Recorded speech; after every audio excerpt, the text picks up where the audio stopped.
In the hospital, a woman arrived with her 3 children. They were hurt, some close to death. The history was an assault that went wrong, but that showed up to be completely wrong. This is the case of the killer mother.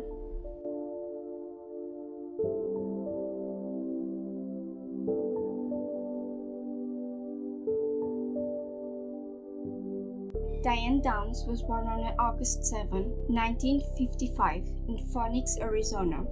In adulthood, Diana spoke extremely negatively of her father, criticizing his lecturing, disciplinariness, and the power he had over her mother. He spent way too much time with my mom, and my mom spent no time with me. She was testified that her father sexually abused her when she was a child, although she later recounted the allegations, and both of her parents denied that any accident took place. Diane came from a family with strict conservative values, and her parents forbade her to wear fashionable clothes or makeup, which made her the subject of frequent bullying. However, after the age of 14, she became more rebellious, and she graduated from Moon Valley High School in Phoenix, where she met her future husband, Steve Downs. Despite her parents' disapproval, Diane continued the relationship. After high school, she enrolled at Pacific Coast Baptist Bible College in Oregon, California, but was expelled after 1 year for promiscuous behavior and returned to her parents' home in Arizona. On November 13, 1973, Diane married Steve, who had enlisted in the U.S. Navy, after running away from home. "I did not marry Steve for love.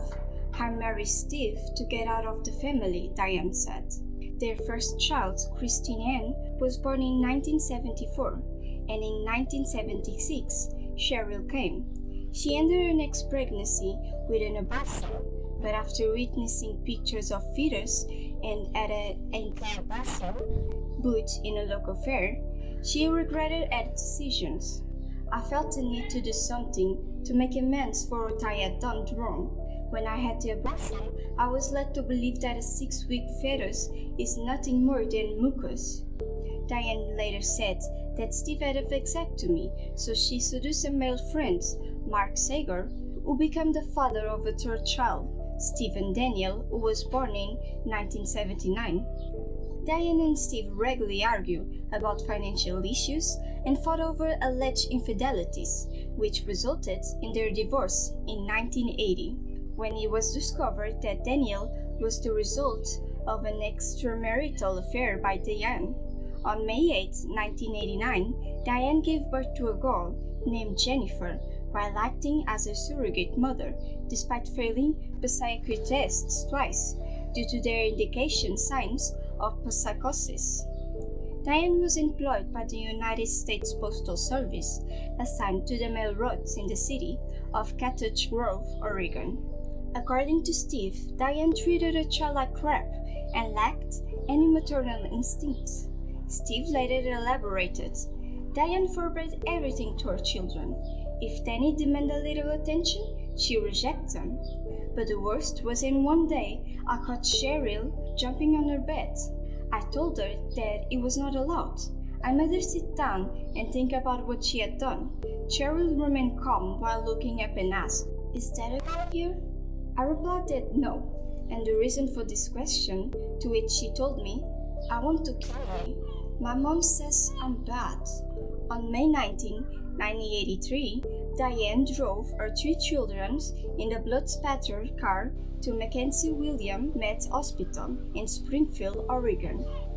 Upon arrival, Danny, age 3, was paralyzed from the waist down. Christy White had suffered a disabling stroke. At Cheryl 7, was dead. Diane claimed that on a drive home from a friend's house, she decided to take a scenic road home. All her children were asleep, and Diane claimed that during this drive home, at around 10 p.m., she saw a strange man standing in the road, flagging her down. She said she pulled over and got out to talk to the man. She described him as a bushy-haired stranger. He then immediately demands that she give him her key cards. She refused, and they got into a physical altercation. that resulted in it shooting her in the left arm. He then opened the driver's side door and shot all the 3 children. Then she pretended to throw her car keys in a bush and the man went to look for them. While he was looking for the keys, she jumped back in the car and sped off to the nearest hospital. However, investigations and hospital workers became suspicious because they decided that Diane's manner was too calm for a person who had just experienced such a traumatic event. She also made a number of statements that both police and the hospital workers consider highly inappropriate. Suspicions heightened when Diane, upon arrival at the hospital to visit her children, found Robert Knickerbocker, a married man and former co-worker in Arizona, with whom she had been having an affair. The forensic evidence also did not match her story. There was no blood spattered on the driver's side of the car, nor was there any gunpowder residue on the driver's door or in the interior door panel. Robert also reported to police that Diane had stalked him and seemed willing to kill his wife if it meant that she could have him to herself. He was relieved that she had left for Oregon and that he was able to reconcile with his wife. Diane did not disclose to police that she owned a .22 caliber handgun, but both Steve and Robert informed authorities that she did. Investigators later discovered that she had bought the handgun in Arizona during her marriage to Steve. While they were unable to find the weapon, they found fire casings in her home with extractor markings from the murder happened. Witnesses saw her car being driven very slowly toward the hospital at an estimated speed of 57 mph, around of 811 km per hour, contradicting a claim that she drove to the hospital at a high speed after the shooting. Based on this and additional evidence, Diane was arrested 9 months after the shooting on February 28, 1984, and charged with 1 count of murder and 2 counts each of attempted murder and criminal assault. Prosecutors agreed that Diane shot her children to be free of them so that she could continue her affair with Robert, as she claimed that he let it be known that he didn't want children in his life. There was testimony of the prosecution's psychiatrist that took place, which determined Diane's diagnosis of narcissism, histrionis, and antisocialism. With this determination, Diane was also fit into the profile of malignant hysteropsychopathic. Stated in this testimony, she shows no remorse. She regarded children with no empathy and as objects or possessions. Any feelings she has for them are superficial and only extend to how they are part of her and their life. Most of the case against her rested on the testimony of her surviving daughter, Christy, who once recovered her abilities to speak, described how her mother shot all the 3 children while parked at the side of the road, then shot herself in the arm.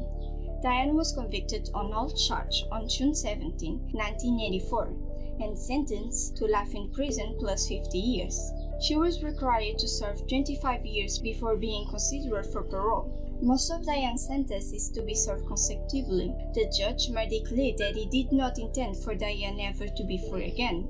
Diane's sentence meant she could not be considered for parole until 2009. Under Oregon law at the time, as a dangerous offender, Diane would have been eligible for a parole hearing every 2 years until she is released or dies in prison. In her first application for parole in 2008, Diane reaffirmed her innocence.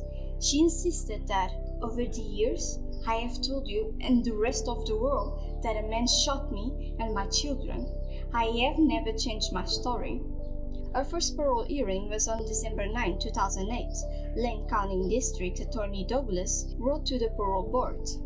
Downs continues to fail to demonstrate any honest insights into her criminal behavior. Even after her convictions, she continues to fabricate new versions of the events under which the crimes occur. He also wrote that she also alternately refers to her assailants as a bushy-haired strange, to men wearing ski masks or drug dealers and corrupted law enforcement officials. Diane participated in the hearing from the Valley State Prison for Women. She was not permitted a statement but answered questions from the parole board. After 3 hours of interviews and 30 minutes of deliberation, she was denied parole. Diane had parole hearings in 2010 and 2020, which were both denied. Until today, she still maintained her innocence in all parole hearings. Diane was initially incarcerated at the Oregon Women's Correctional Center in Salem. On July 11, 1987, she escaped by scaling an 18-foot, around 5.5 meters, raised and higher fence. For 10 days, Diane managed to evade law enforcement, despite a 14-state manhunt, before she was recaptured. She received an additional 5-year sentence for the escapes. After her recapture, Diana transferred to the New Jersey Department of Corrections Clinton Correctional Facility for Women after heavy lobbying from lead prosecutor on the case, Fred Huggie. The Salem prison was located 60 miles away from Huggie's home in Springfield. During her 10 days of freedom, Huggie had treated Diane with attempts to travel there in hopes of contacting Christy and Danny.